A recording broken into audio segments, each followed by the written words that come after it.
Pessoal, eu estou gravando essa videoaula para falar do tema da quarta semana do volume 5 dos PETs, né?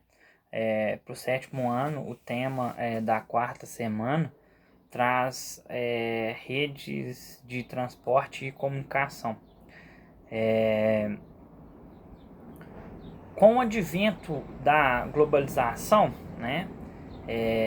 Não sei se vocês já falam, eu não vou adentrar muito a globalização aqui agora não, mas não sei se vocês já estudaram sobre a globalização. A globalização foi um evento, vamos dizer assim, que começa ali pro final do século XIX, mas que de fato ela toma contornos maiores, né, para o mundo afora,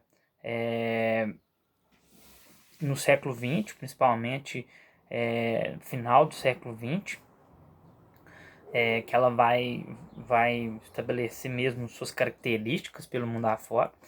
E dentro dessas características, quais foram as principais, né? A maior interligação entre as pessoas, entre os lugares, né?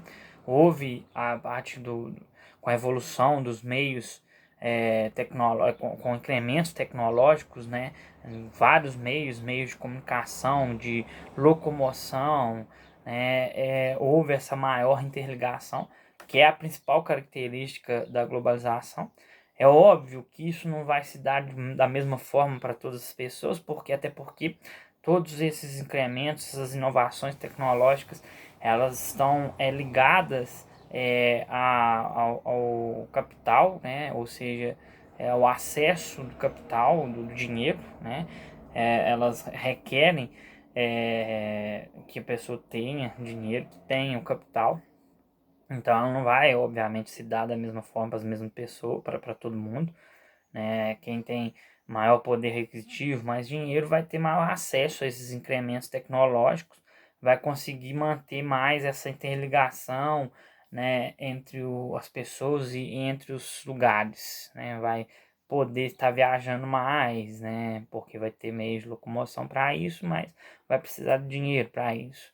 Vai poder estar conectado a uma pessoa que mora longe mais facilmente, mas também isso tudo está embutido, né? Tá ligado à questão do poder aquisitivo. Mas falando então, por que eu falei sobre globalização? Porque essa característica dela de interligação, isso fez com que mudasse as características em vários segmentos, né? Na economia, mudou muito a economia, mudou a sociedade como um todo, né? A partir do crescimento da globalização, desse mundo globalizado, várias coisas, vários segmentos foram modificados, foram mudando, né? E como a matéria dessa semana fala sobre redes de transporte e comunicação, né, tem a ver com essa questão dessa mudança da globalização.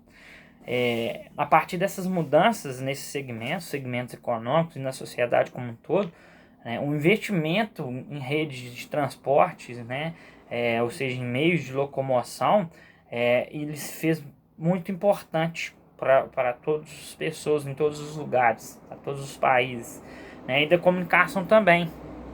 Até porque, a partir do momento que há a globalização e ela muda todos esses segmentos, esses segmentos, todos eles, sejam econômicos ou na sociedade como um todo, vai exigir que se tenha redes de transporte e comunicação e que elas funcionem, que elas atuem de maneira bastante incisiva nos lugares, para que haja um desenvolvimento econômico e até mesmo social, né, nos países, né, nos lugares.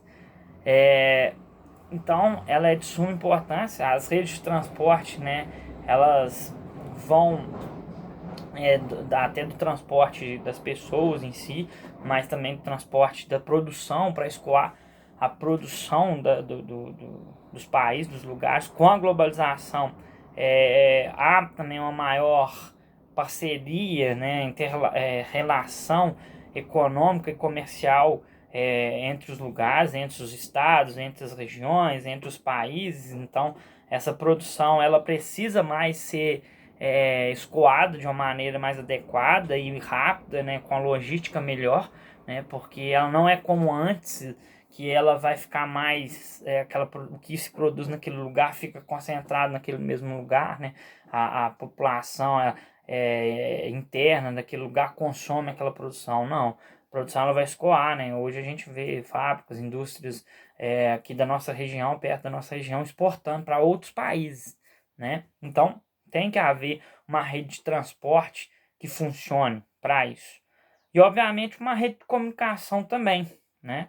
Mas eu vou falar primeiro da rede de transporte, vou falar um pouco sobre os seus diferentes tipos. A gente tem a rede ferroviária, né, que é marítimo, a rodoviária é, e a aeroviária, a dutoviária, que são estruturas tubulares, né, e entre outros. Então, a gente tem esses tipos. O Brasil, né, falando um pouco do Brasil, o Brasil ele tinha um modal de transporte prioritário na ferrovias, né, era um modelo ferroviário. A partir da década de 50 muda isso, a gente passa a ser para o modelo rodoviário. Muitos dizem, né, pelas características no nosso país, que isso foi um erro, né? Mas isso foi muito por uma questão política, questão das montadoras de carro que pressionaram para isso. E hoje, então, o principal modelo de transporte no nosso país é o modelo rodoviário, seja para transporte de pessoas, seja para escoamento da produção, né? Então, são esses aí os modelos. Do ponto de vista da comunicação, não é diferente, né, gente? Se há essa mudança, na estrutura como um todo, de todos os segmentos a partir do crescimento da globalização, a comunicação também exige-se dos países, né, em todos os lugares, que haja um incremento tecnológico também na comunicação, que se melhore, né, que elas abranja mais áreas, né? Então vai haver isso também, né? Nosso país também não vai ser diferente. A partir principalmente da década de 50, depois que começa um processo de industrialização e que começa o Brasil a ter essas características da globalização mesmo, né? Mais fortes no nosso país, né? Porque a gente vai ter a globalização, ela acontece no mundo todo, mas ela vai ter suas características sendo adentradas em diferentes épocas em cada país, né? Nós foi mais tarde, né? No nosso país foi mais tarde. E a partir da década de 50, mais ou menos, 60, começa essas características a adentrarem mais no nosso país, até por uma questão que o nosso país começava a se industrializar de fato.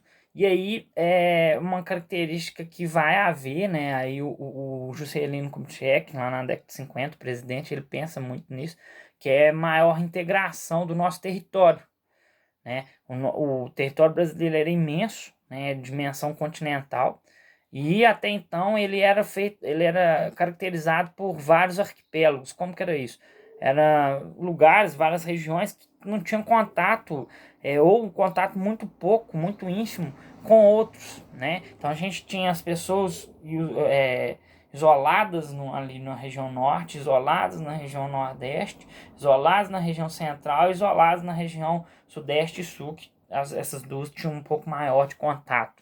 Não só as pessoas, como a economia em si, né? Então o nosso país era caracterizado por vários arquipélagos, né? A partir dessa década, há maior investimento em transportes, em comunicação, e começa uma interligação maior entre esses lugares, né? Inclusive o Juscelino ele cria Brasília e coloca Brasília como a capital do país, né? E cria Brasília na região central justamente para isso, né? Para interligar e para povoar também mais aquela região que era pouco povoada até então. E aí, a partir disso, a gente pode perceber que há uma maior interligação, uma maior interligação entre as regiões, entre os lugares do nosso país, ok? Então, basicamente é isso, né?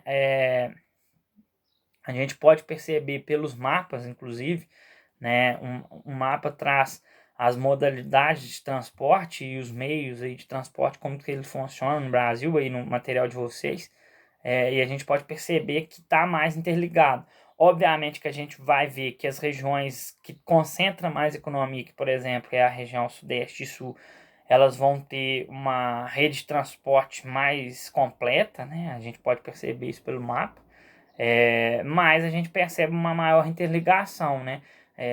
Vai ter rede de transporte em todos os lugares. Se a gente pega um mapa mais antigo, né? Esse mapa aqui, ele é um mapa de 2019, né? Se a gente pegar um mapa mais antigo, obviamente que não vai ter essa interligação em todo o território, né? De transporte, né? Mesma coisa na comunicação. Aí tem o Brasil, uso da internet em 2017, né? A gente vai pegar lá a região norte, 2017, 2018, né? Região norte, pessoas que utilizam a internet, porcentagem. Em 2017, 60,1%, 2018, 64,7%. Região centro-oeste, 76,6% em 2017, 81,5% em 2018. Região nordeste, 58,4% em 2017, 64% em 2018. Sudeste, 76,5% em 2017, 81,1% em 2018. Sul, 73,2% em 2017, 78,2% em 2018. A gente pode perceber, né, que e aí o Brasil, como todo, Brasil 69,8% em 2017, 74,7% em 2018. Se a gente comparar esse geral do Brasil que com um país desenvolvido, é baixo o uso de internet aí, da comunicação nossa data falha, né? Até por questões técnicas mesmo, né? É algo que tem que melhorar. Mas se a gente for perceber, todos os lugares aí do país hoje em dia ultrapassa os 50%, né? Na verdade, ultrapassa os 60% aí. As duas regiões com menor uso vai ser o norte com 64,7% e o nordeste com 64%. É um uso pequeno ainda, tem que melhorar. Tem que aumentar, porque isso aí está muito ligado a questões financeiras, ou seja, a pessoa não ter a condição de ter o acesso à internet por questão de poder aquisitivo. É uma coisa que tem que ser mudada. E por questões técnicas, né? Ou seja, a internet não chega em algum desses lugares, né? Mas o que a gente percebe é que há um uso constante dela por todo o país. Se a gente pega a mesma coisa no transporte e agora também para comunicação, no caso da internet, se a gente pega um mapa antigo do país, a gente vai perceber que essa porcentagem ela é muito menor, né? A gente percebe um uso muito maior no sudeste e no sul, como eu já disse antes, né? E centro-oeste também, que essa é uma mudança. A região centro-oeste ela cresce muito economicamente com o passar dos anos. Então hoje essas três regiões elas vão ter uma concentração econômica maior, então vai ter um uso maior também delas. Isso é algo também que tem que ser pensado, mas a gente percebe que houve uma maior utilização, um maior incremento nas redes de transporte e comunicação. Então é isso aí, pessoal. Podem fazer as atividades dessa quarta semana aí.